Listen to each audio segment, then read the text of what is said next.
பிறந்தவுடன் எனக்கு கிடைப்பது தாலாட்டு, இந்த உடம்பை விட்டு உயிர் போகிற பொழுது கிடைப்பது நீராட்டு, நடுவில் நாம் பெற வேண்டியது பாராட்டு ஒன்றுதான். அனைவருக்கும் என் பணிவான வணக்கங்களை காணிக்கையாக்குகிறேன்.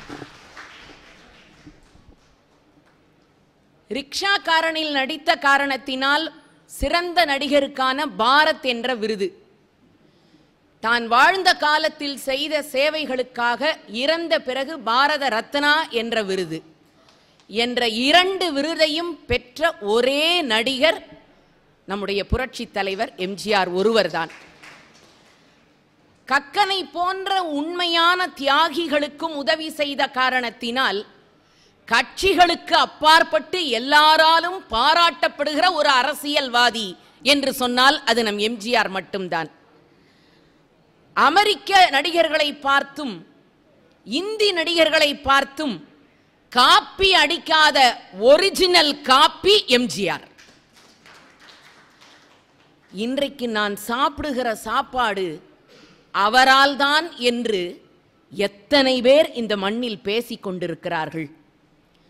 தான் தலைநாளில் சந்தித்த மனிதர்களை எல்லாம் சட்டமன்றத்திலும் அரசியல் களத்திலும் அரசவை கவிஞர்களாகவும் ஆக்கி இறுதி நாள் வரை அந்த நட்பை விடாது பிடித்துக் கொண்டிருந்த ஒரு உத்தம மனிதன் என்று சொன்னால் அது புரட்சி தலைவர் எம்ஜிஆர். இத்தனை பாராட்டுகளையும் தனதாக்கி கொண்டிருக்கிற அந்த மாமேதை, அவரோடு தமிழ் திரைப்பட பாடல் ஆசிரியர்கள் கொண்ட உறவு, அதையும் மதுரையிலே வந்து பேசுவது எவ்வளவு பொருத்தம். இந்த பொருத்தத்திற்கு என்ன பொருத்தமோ என்ற வாய்ப்பை எனக்கு அளித்திருக்கிற போற்றுதலுக்கும் பாராட்டுதலுக்கும் உரிய ஔவை அருள் ஐயா அவர்களுக்கு என் பணிவான வணக்கங்களை தெரிவிக்கிறேன். என்னை தொலைபேசியில் அழைத்து இப்படி ஒரு சங்க தமிழை பரிமாறுவதற்கு வாய்ப்பளித்த என் அன்பு தோழி மதிப்பிற்குரிய ஜான்சிராணி அம்மா அவர்களுக்கும் என் வணக்கங்களை தெரிவித்துக் கொள்ளுகிறேன். மதுரை காமராசர் பல்கலைக்கழகத்து மாணவர்கள் என்று சொன்னார்கள். அதிசயித்து போனேன்.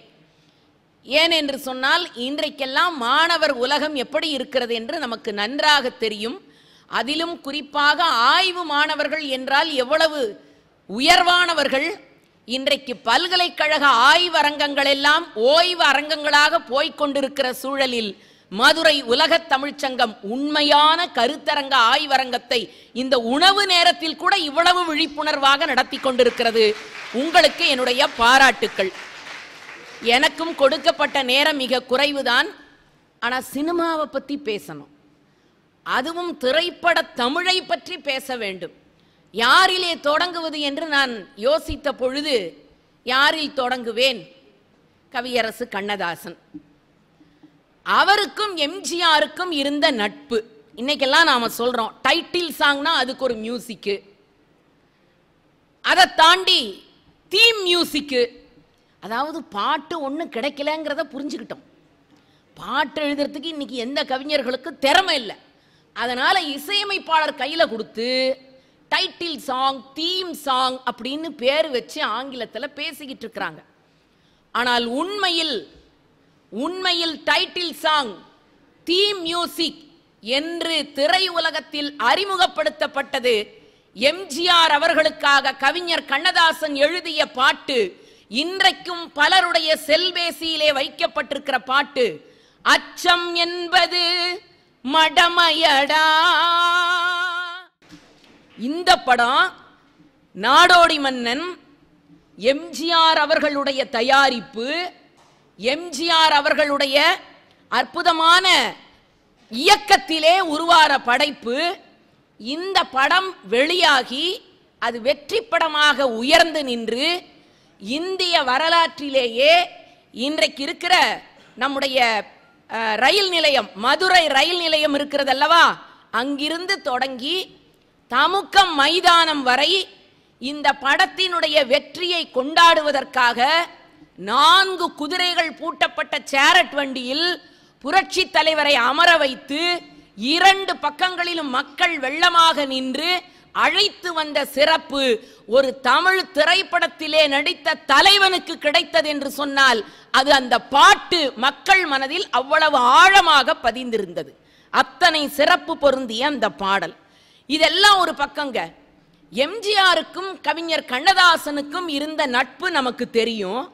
ஆனால் அதில் பல விமர்சனங்களும் இருந்தது. ரெண்டு பேருக்கும் கருத்து வேறுபாடுகளும் அதிகமாக இருந்தது. அரசியல் மாறுபாடு காரணமாக மேடைகள் தோறும் கவிஞர் கண்ணதாசன் எம்ஜிஆரை விமர்சனம் செய்து பேசினார். ஆனால் எம்ஜிஆர் நடித்த படங்களுக்கு நான் பாடல் எழுத மாட்டேன் என்று ஒரு முறையும் கண்ணதாசன் சொன்னதில்லை. கண்ணதாசன் என் படத்திற்கு பாட்டு எழுதக்கூடாது என்று புரட்சி தலைவரும் சொன்னதில்லை. அப்படி ஒரு நயத்தக்க நாகரீகத்தோடு விமர்சனம் இருந்தது. அதைத்தான் நான் இன்றைக்கு சொல்லுகிறேன். அரசியல் நாகரீகத்தை ஒரு திரைப்பட கவிஞரின் வழியாக அவர்கள் இருவரும் உலகத்திற்கு வெளிப்படுத்தினார்கள். அதனாலதான் 1000 படம், படத்தோட கிளைமேக்ஸுக்கு முன்னால வைக்க வேண்டிய பாட்டு யார் யாரோ பாட்டு எழுதுறாங்க. ஆனா எம்ஜிஆருக்கு மட்டும் அவர் மனசுக்கு ஏற்றுக்கொண்டதால் தான் அந்த பாட்டையே அவர்கள் அந்த படத்தில் இணைப்பார்கள். பாட்டை முதல்ல எழுதி தலைவர்கிட்ட கொடுத்துடணும். அவர் படிச்சு பார்த்து பொருத்தமா இருக்கு, சிறப்பாக இருந்ததுன்னா தான் ஏற்றுக்கொள்வார். யாராரோ எழுதி கொடுக்குறாங்க, புரட்சி தலைவர் ஒத்துக்கல. கடைசியா கண்ணதாசன் கிட்ட கொண்டு போய் கொடுக்குறாங்க. அவர் எழுதி தருகிறார். விமர்சனங்களின் உச்சமும் வேறுபாடுகளும் இருவருக்கும் இடையில் அவ்வளவு இருந்தாலும் கூட இந்த பாட்டினுடைய ஆழம் அடிமைப்பட்டு கிடக்கிற ஒரு சமுதாயம் தலைநிமிர வேண்டும் என்பதற்காக எழுதப்பட்ட பாட்டு. கோடி மக்கள் சேர்ந்து வாழ வேண்டும் விடுதலை, அதோ அந்த தலைவன். நீங்க திருப்பி பாடுறீங்களே, இப்ப நான் திருக்குறள் சொன்னா 2வது வரையும் சொல்லாமலா போயிட போறீங்க? நீங்க பல்கலைக்கழக மாணவர்கள், எப்படி திரைப்பட பாடலை சொல்றீங்களோ அதே மாதிரி திருக்குறளையும் சொல்லுவீங்க என்ற நம்பிக்கை எனக்கு உண்டு. அப்படி கண்ணதாசனுக்கும் புரட்சி தலைவருக்குமான இருந்த சிறந்த நட்பு. அந்த நாடோடி மன்னன் திரைப்படத்தில் அந்த பாட்டு எழுதி நடிச்சதுக்காகவே 110 பவுன்ல தங்க வாழ் செய்து எம்ஜிஆருக்கு மதுரை மண் பரிசாக அளித்தது என்ற சிறப்பு மதுரைக்கு இருந்தது. அதைத்தான் நீங்க மனசுல வைத்துக் கொள்ளணும். அடுத்ததுங்க, தன்னை கடுமையாக தூற்றியவருக்கு கூட உதவி செய்தவர் தான் புரட்சி தலைவர். அவர் யாரு என்னங்கிறத பார்க்க மாட்டார். அடுத்த கவிஞர் யார சொல்லலான்னு பார்த்தா கவிஞர் வாலி. ரொம்ப அழகா ஒரு விமர்சனம் சொன்னாங்க. எல்லாரும் எழுதிய பாடல்கள் துண்டு சீட்டில் இருந்தது, வாலி எழுதி எம்ஜிஆருக்காக தந்த பாடல்கள் வாக்கு சீட்டில் இருந்ததுன்னாங்க. என்ன ஒரு பெரிய விஷயம்! எம்ஜிஆர் என்ற ஆளுமையை அரசியலிலே மையப்படுத்தி புள்ளியிட்டு அவர் வெற்றி வாகை சூடுவதற்கு அடிப்படை காரணமாக இருந்தது கவிஞர் வாலியின் பாடல்கள் என்று சொன்னால் அது மிகையல்ல. அதுல புரட்சி பித்தன்னு ஒரு படங்க, அது முறையா வெளிவரல, புரட்சி தலைவர் நடிச்சது. புரட்சி பித்தன்னு படத்தோட பேரு. அந்த படத்தில் ஒரு காட்சி வரும். ஒரு பாதி படம் எடுத்துட்டாங்க. ஒரு மனநோயாளியா ஒரு காரணத்துக்காக எம்ஜிஆர் நடிக்கணும். அந்த கதாநாயகி கோயில்ல சாமி கும்பிட்டுக்கிட்டு நிற்கிறா. அவ தலையில மல்லிகைப்பூ வச்சிருக்கிறா. இந்த மனநோயாளியா இருக்கிற எம்ஜிஆர் பின்னால போய் அந்த மல்லிகைப்பூவை பிச்சு பிச்சு சாப்பிடணும். இவ்வளவுதான் காட்சி. இந்த படத்துக்கு யாரு டைரக்டர் தெரியுமா? கவிஞர் வாலி. கதை, திரைக்கதை, இயக்கம், பாடல்கள் எல்லாம் கவிஞர் வாலி. ஆச்சரியமான விஷயம் இது. படம் வெளிவரல, ஷூட்டிங்லாம் முடிஞ்சாச்சு. எல்லாரும் கை தட்டுறாங்க. எம்ஜிஆர், அடாடா பின்னிட்டீங்க தலைவா, மல்லிகைப்பூவை பிச்சு சாப்பிட்ற அழகே அழகு அப்படின்னாங்க. எல்லார் முகத்தையும் பார்த்துக்கிட்டே வந்த எம்ஜிஆர் வாலி முகத்தை பார்த்தார். அவர் முகம் சுருங்கி இருக்குது. ஒன்று பாராட்டையும் காணும், ஒன்னையும் காணும். பக்கத்தில் போய் எப்போதுமே எம்ஜிஆர் கவிஞர் வாலியை ஆண்டவனேன்னு கூப்பிடுவார். என்ன ஆண்டவனே, உங்ககிட்ட இருந்து ஒன்றும் பதிலை காணும். கவிஞர் வாலி சொன்னார், சிறப்பாக தான் இருந்தது, ஆனால் இன்னும் கொஞ்சம் நல்லா நீங்கள் மல்லிகைப்பூவை பிச்சு தின்றுருக்கலாம், கொஞ்சம் குறையாத்தான் இருந்ததுன்னாரு. எம்ஜிஆருக்கு கோவம் வந்துருச்சு. சொல்லுவப்பா, நீ மல்லிகைப்பூ 2 பூவுக்கு மேலே தின்னு பாரு, அது கசக்கிற கசப்பு எனக்குல்ல தெரியும், அதுவும் இங்கே மதுரையில் வந்து மல்லிகைப்பூவை பற்றி பேசணும் பார்த்தீங்களா? கோமா பேசிட்டு எம்ஜிஆர் பாதியிலே ஷூட்டிங்கில் வேகமாக ஒப்பனை அறைக்கு போயிட்டார். எல்லாருக்கும் கைகாலெலாம் விடவிடங்குது. கவிஞர் வாலி தொலைஞ்சாரு. போச்சு போ, இன்னமே படத்தை எடுக்க முடியாது. வாலிக்கு திக்கி திக்குங்குது உள்ள. எப்படியாவது தலைவரை போய் சமாதானப்படுத்தணுமே. ஓடுறாரு ஒப்பனை அறைக்குள்ள. அவர் வந்த காரை காணும். உள்ள ஓடுனா எம்ஜிஆருடைய மிக நெருக்கமான ஒப்பனை கலைஞர் பீதாம்பரம். அவரை பிடிச்சாரு. ஐயா எங்க? உள்ளதாங்க இருக்காரு. அவர்கிட்ட கொஞ்சம் பார்க்கணும், பேசணுமே. போங்க, நல்லா பாருங்க, பேசுங்க. போய் தலையை குனிஞ்சுக்கிட்டு வாலி நிற்கிறாரு. தலைவா, நான் கொஞ்சம் தெரியாம சொல்லிட்டேன். இல்ல இல்ல இல்ல, நீங்க எப்படி விரும்புறீங்களோ அப்படியே நான் நடிச்சு தர்றேன், போங்க. மறுபடியும் அதே காட்சியை படமாக்கலான்னு எம்ஜிஆர் போய் நிற்கிறாரு.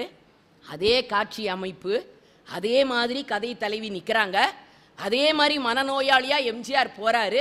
அதே மாதிரி பூவை பிச்சு பிச்சு சாப்பிடுறாரு. இவர் நினைச்சதை விட அற்புதமா அந்த காட்சி படமாச்சு. வாலி அப்படியே கட்டி தழுவிக்கிறாரு. நான் இந்த உணர்ச்சியை தானே உங்ககிட்ட எதிர்பார்த்தேன்னு. அப்ப என்ன தெரியுமா ஒரே மாறுபாடு?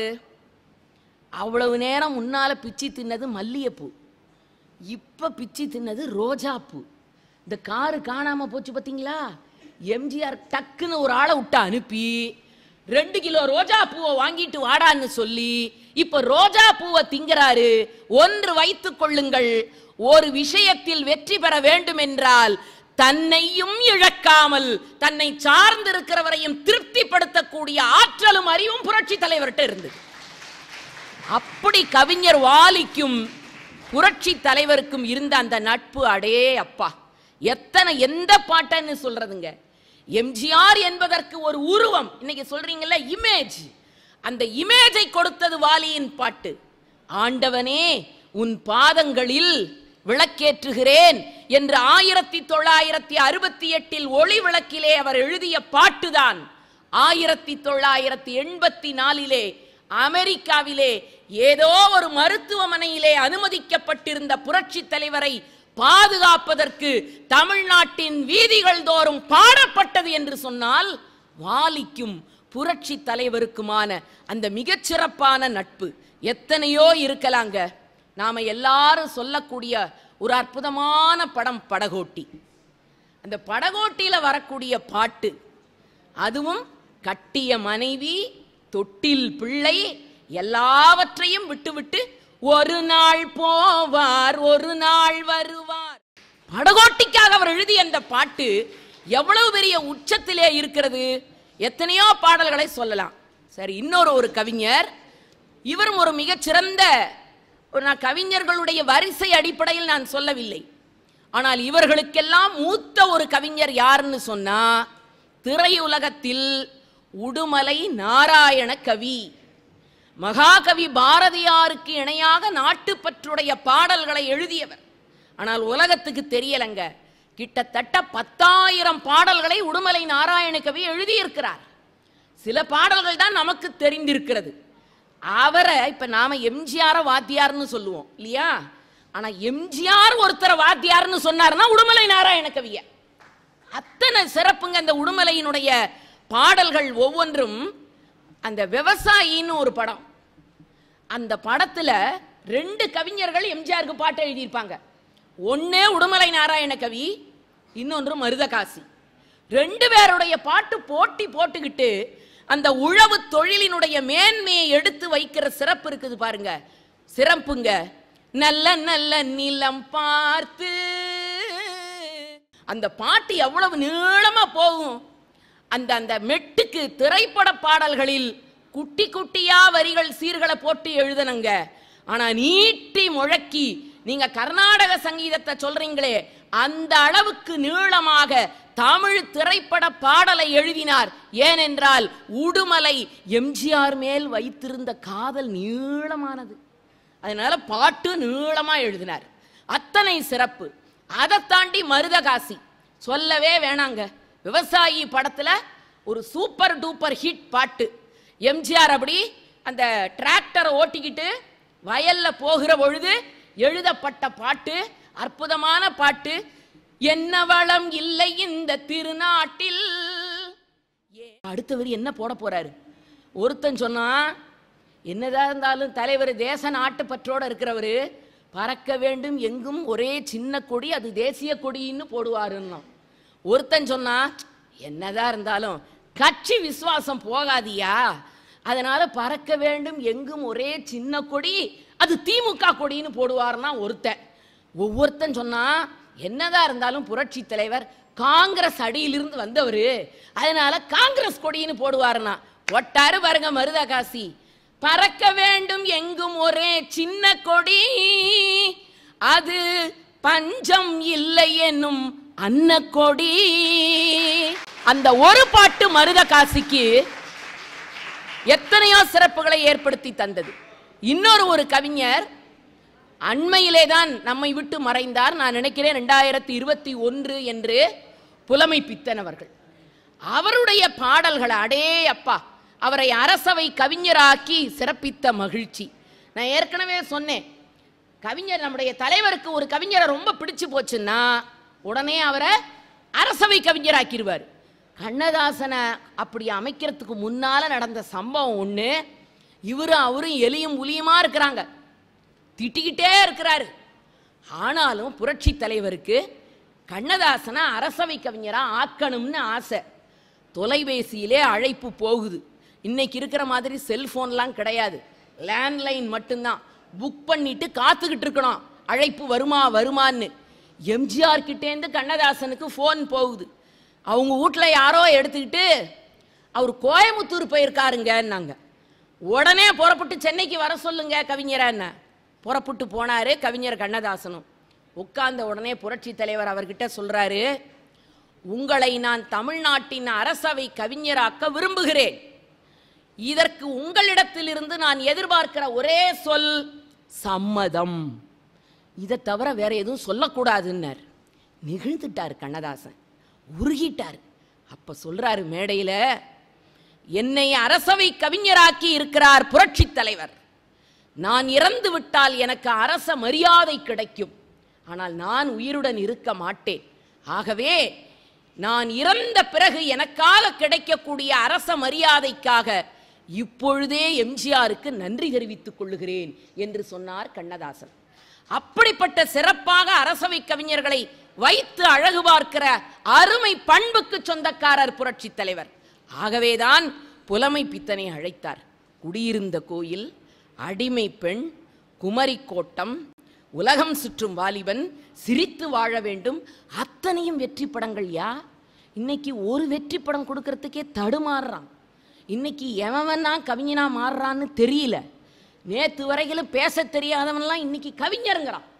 உப்பனும் குளிக்க போனான், கூடவே நானும் போனேன், எப்படா வந்தா என்றான், இப்பத்தான் வந்தேன் என்றேன். இப்படிக்கு உலக மகா கவிஞர்னு போட்டுக்கிறான்.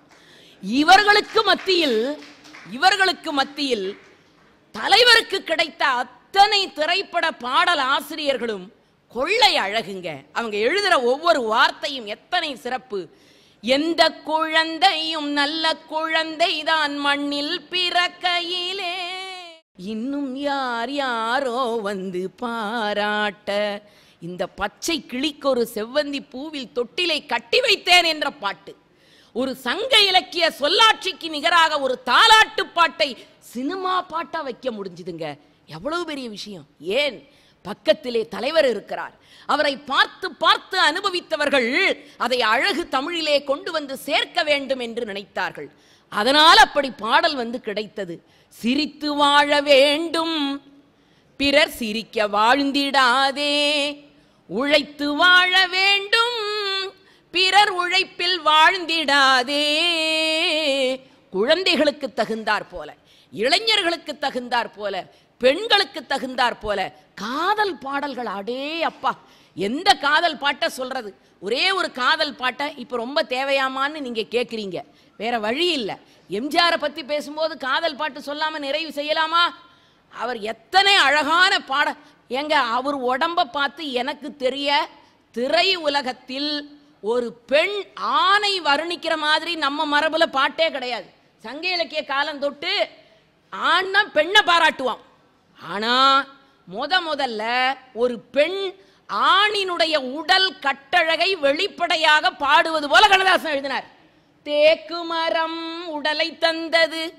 அப்படி இருந்த ஒரு கட்டழகன், அந்த கட்டழகனுக்கு காதல் பாட்டு எழுதணும்னா கண்ணதாசன் ஒரே பாட்டை சொல்லி நான் முடிச்சிடுறேன்.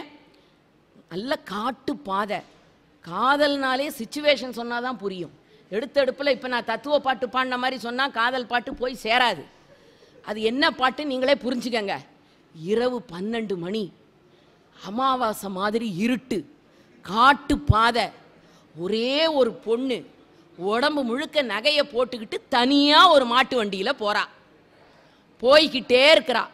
இந்த சிச்சுவேஷனுக்கு கண்ணதாசனை கூப்பிட்டு ஒரு பாட்டு எழுதுங்கன்னார். அவர் சிச்சுவேஷன் இல்லாமலேயே பாட்டு எழுதக்கூடிய ஆளு. அவர்கிட்ட இப்படி ஒரு காட்சியை சொன்னால் எழுதாமலா போவார்? அவர் எழுதினார். காட்டினில் ஒருவன் என்னை கண்டான். இந்த தனியாக வண்டி ஓட்டிக்கிட்டு காட்டு பக்கம் போகுதா இந்த பொண்ணு. எய்த்தாப்புல ஒரு திருடன், யாரு, உள்ளம் கவர் கல்வன் எம்ஜிஆர் வர்றாரு. வந்த திருடன் இந்த பொண்ணை சுற்றி வந்து, ஏய் மரியாதையா என்ன வச்சிருக்கிற எடு.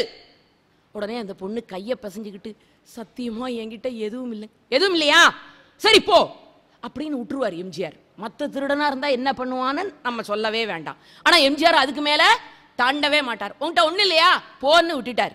இப்ப அந்த பொண்ணு இந்த பக்கமா போச்சு, அந்த திருடன் அந்த பக்கமா போனான். போன திருடன் சும்மா இருந்தானா ஒரு நிமிஷம் திரும்பி அந்த பொண்ணை பார்த்தான். அந்த பொண்ணு சும்மா இருந்துச்சா, அதுவும் ஒரு நிமிஷம் திரும்பி பார்த்துச்சு. அன்னைக்கு காதல் காட்சி இவ்வளவுதான். அடிக்கோடு போட்டுக்காங்க, இவ்வளவுதான் காதல் காட்சி. அதனால அந்த பொண்ணு பாடுது, காட்டினில் ஒருவன் என்னை கண்டான், கையில் உள்ளதை கொடு என்றான், கைகளில் எதுவும் இல்லை என்றேன், கண்ணில் உள்ளதை கொடுத்து விட்டேன். இப்ப வர்ற வரைக்கும் அவன் திருடன், இப்ப இவ பெரிய திருடியா மாறிட்டாளாம். அவன்தான் திருடன் என்றிருந்தேன், அவனை நானே திருடி விட்டேன், முதல் திருடும் காரணத்தால் முழுசாய் திருட மறந்து விட்டேன். ஏன்னா நோ எக்ஸ்பீரியன்ஸ். அந்த பொண்ணு இதுக்கு முன்னால யாரையும் இப்படி பார்த்ததில்லை. அந்த பொண்ணு இதுக்கு முன்னால தான் மனசை கொடுத்ததில்லை, அவளுக்கு அனுபவம் இல்லை. அவன் முகத்தை ஒரு தரம் தான் பார்த்தா. முழுசாய் திருட மறந்துட்டேனே, இன்னொரு சான்ஸ் கிடைச்சா அவன் முகத்தை பார்க்கலாமே அப்படின்னு அந்த பொண்ணு எழுதுற மாதிரி அந்த பெண்ணினுடைய மன உணர்வை வாங்கிக்கிட்டு கண்ணதாசன் எழுதுறாரு, முழுசாய் திருட மறந்து விட்டேன். இன்னைக்கு அதை அப்படியே கையில வாங்கிட்டு நம்ம கவிஞர் வைரமுத்து எழுதுறாரு, புதிதாய் திருடும் திருடி எனக்கு முழுசாய் திருடத்தான் தெரியல, ஐயையோ ஐயையோ பிடிச்சிருக்கு, எனக்கும் உன்னை பிடிச்சிருக்கு, என்னமோ என்னமோ. எங்கிருந்து பிடிச்சது, எங்கிருந்து பிடிச்சது? இத கவிஞர் கண்ணதாசன்கிட்டேந்து பிடிச்சது. அப்படி புரட்சி தலைவருக்கு பாட்டு எழுதுறதுனா திரைப்பட பாடல் ஆசிரியர்களுக்கெல்லாம் ஒரு குஷி. அவர்கிட்ட ஒரு பாராட்டு வாங்கிடணும். அவர் ஒரு வார்த்தையை மாற்ற சொன்னார்னா மாத்திரணும். ஏங்க 4 வரிக்கு எழுதினாலும் பாட்டு, அந்த 4 பேரா பாட்டு. சினிமா பாட்டுன்னா பல்லவி இருக்கணும், சரணம் இருக்கணும், பல்லவி இருக்கணும், அனுபல்லவி இருக்கணும், சரணம் இருக்கணும். ஆனா எம்ஜிஆருக்காக பாட்டு எழுதும் பொழுதெல்லாம் 5 பத்தி 6 பத்தி திரைப்பட பாடலாசிரியர்கள் எழுதி வச்சிருவாங்க. ஏன்னா இவங்களால அந்த ஆசையை அடக்க முடியல, எம்ஜிஆரை பத்தி இவ்வளவு எழுதணும்னு. எம்ஜிஆர் வருவாராம், பாட்டை போடுங்கன்னுவாரு. கேட்கிறாரு, பரவாயில்லையா எத்தனை செலவானாலும் பரவாயில்ல, எல்லா பேராவையும் வச்சிரியா, சினிமா பாட்டா வரட்டும். அப்படித்தாங்க இன்றைக்கும் எம்ஜிஆருக்காக எழுதப்படுகிற அத்தனை பாடல்களும் 3 பத்தி 4 பத்தி என்று வளர்ந்திருக்கிறது என்று சொன்னால் வார்த்தைகளில் மட்டுமல்ல, பழகுகிற தன்மையில், தமிழை வளர்ப்பதில், மக்களை நேசிப்பதில் மகோன்னத சக்தி படைத்தவராக எம்ஜிஆர் என்ற 3 எழுத்து மந்திரம் இருந்த காரணத்தினால்தான் தமிழர்களுக்கு காதலிக்க கற்றுக் கொடுத்தார், தமிழர்களுக்கு ஒரு பொருளை அள்ளி வழங்க கற்றுக் கொடுத்தார், தமிழர்களுக்கு இனிமையாக சிரிக்க கற்றுக் கொடுத்தார், தமிழர்களுக்கு வாழ கற்றுக் கொடுத்தார். அதே போல வாழ்ந்த அத்தனை திரை கவிஞர்களையும் உச்சத்திற்கு கொண்டு செலுத்திய பெருமை எம்ஜிஆருக்கு உண்டு என்று சொல்லி இந்த அருமையான வாய்ப்பளித்தமைக்காக நன்றி கூறி விடைபெறுகிறேன். நன்றி, வணக்கம். இந்த தகவல் உங்களுக்கு பிடிச்சிருந்தா லைக் பண்ணுங்க, உங்க ஃப்ரெண்ட்ஸுக்கு ஷேர் பண்ணுங்க, மறக்காம எங்க சேனலுக்கு சப்ஸ்கிரைப் பண்ணுங்க.